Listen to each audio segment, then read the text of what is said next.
welcome to part 2 of how do you afford ball joint dolls. And in this part I'm going to be talking about this super fun aspect of saving, which is already so fun, which is budgeting. We're gonna adult so hard right now. Medium hard. Innuendo!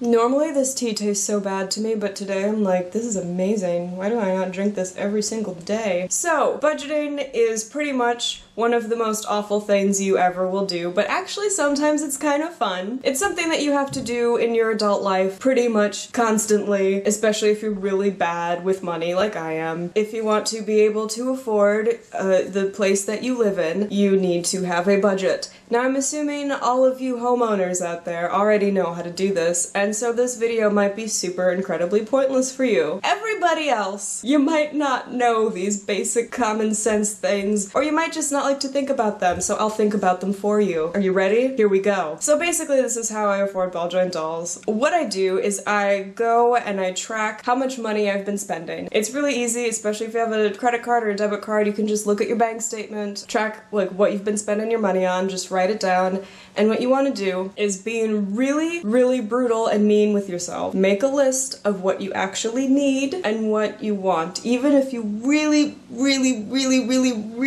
want it, but it's not a need. It goes in the want list. And remember, keep in mind that the stuff on your want list, it's not bad to have a long want list. It's not bad that you spend a lot of money at, you know, coffee places or something like that, and you don't have to feel bad about it, but it should go on want list. Your need list is more like your rent, and your, you know, school if you're paying for that, transportation if you have to, you know, drive somewhere, take the bus or something like that, medication, food, I think that's pretty much it. Those are your needs, you know, shelter, food, human companionship. Hopefully you're not paying for that. If you are, that's on your want list. Take me to therapy list. So you've done that, you can kind of calculate, you know, how much money do you spend on your wants, how much do you spend on your needs, so on and so forth. But the next step is to go and look at the thing you're trying to afford. In this case, it's a ball joint doll, and you need to look at how much it costs with a face up or eyes or clothes or wigs or whatever extras you're getting, plus shipping, and have your whole total final number available at any point in time for you to look at. From there, you take whatever money you can spend,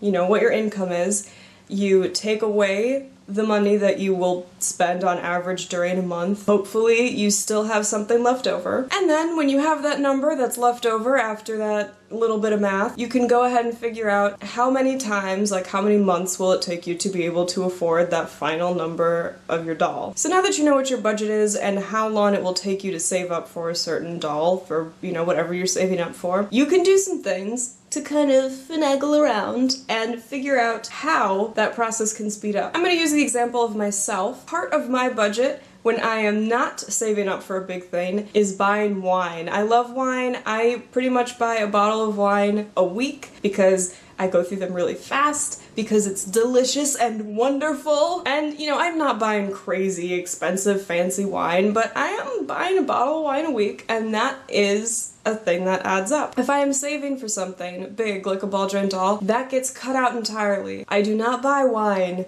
a bottle of wine every week. I buy no wine, because that's just something that, you know, it keeps tacking up and adding on and adding on and adding on. You'd be surprised, I think, by how many things that you can just, you know, by cutting out or cutting down on, how much faster you can end up saving the money that you need. I know it's not very exciting and it doesn't sound like it's gonna do that much, but trust me, it's super helpful if you just go through your want list and you can kind of check off like, okay, this is something that I don't even need to do. Why is it even on here? Why am I spending money on this? Check that off. Or something that you're just like, okay, well, I like getting coffee at my special coffee place, you know, 5 days a week, but let's cut it down to 2 days a week. But it's mostly the wants that you can kind of trim down, unfortunately. I know, right? Like, can I just not pay for gas? Because I'm saving. Can I just pay you in hugs? I don't know that I'd want to pay a gas station in hugs. I don't know who's working there. It could be a spooky ghost. I don't know that I want to hug a spooky ghost. Ooh. You obviously don't want to stop living your life just to save for a ball joint doll. If you go out every weekend